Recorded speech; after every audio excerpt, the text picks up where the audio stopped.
என்னோட தளபதி இப்போ நடந்த மாநாட்டில் திரு ஸ்டாலின் அவர்களை அங்கிள்னு சொன்னார்.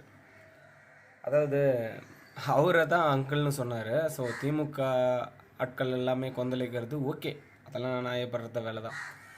இத்தனை நாள் வரைக்கும், அதாவது கிட்டத்தட்ட ஒரு 4-4.5 வருஷமாக திமுக ஆட்சியை குறை சொல்லிட்டு இருந்தவங்களே ஏன் அவர் அங்கிள்னு கூப்பிட்டீங்க?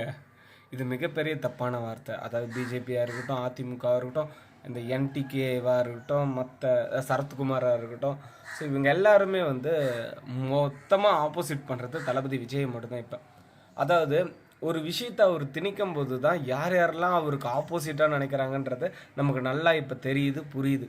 என்டிகே ஒரு எச்சையாக மாறிடுச்சு, ஓகேவா? அதுக்கப்புறம் அதிமுக என்ன பண்ணுறதுன்னு அவங்களுக்கும் புரியல, இவங்களுக்கும் புரியல, அதனால் நடுவில் நிற்கிறாங்க. பிஜேபி சொன்ன மாதிரி அதிமுக கூட ஒரு நேரடி கூட்டணி, திமுக கூட ஒரு மறைமுக கூட்டணி, அப்படி தான் இருக்காங்க.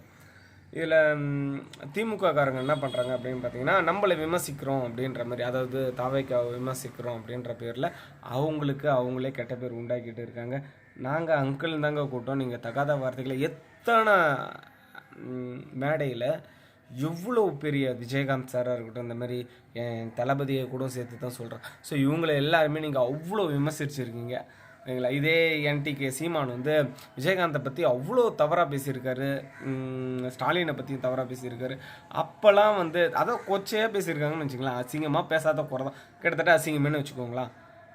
அப்படி பேசியும் கூட யாருமே எதிர்ப்பு குரல் கொடுக்காம ஜஸ்ட் அங்கிள் ஏய் நீங்களாம் எவ்வளோ கேவலமான அரசியல் பண்ணுறீங்கன்ட்டு இதிலிருந்தே நல்லா தெரியுது.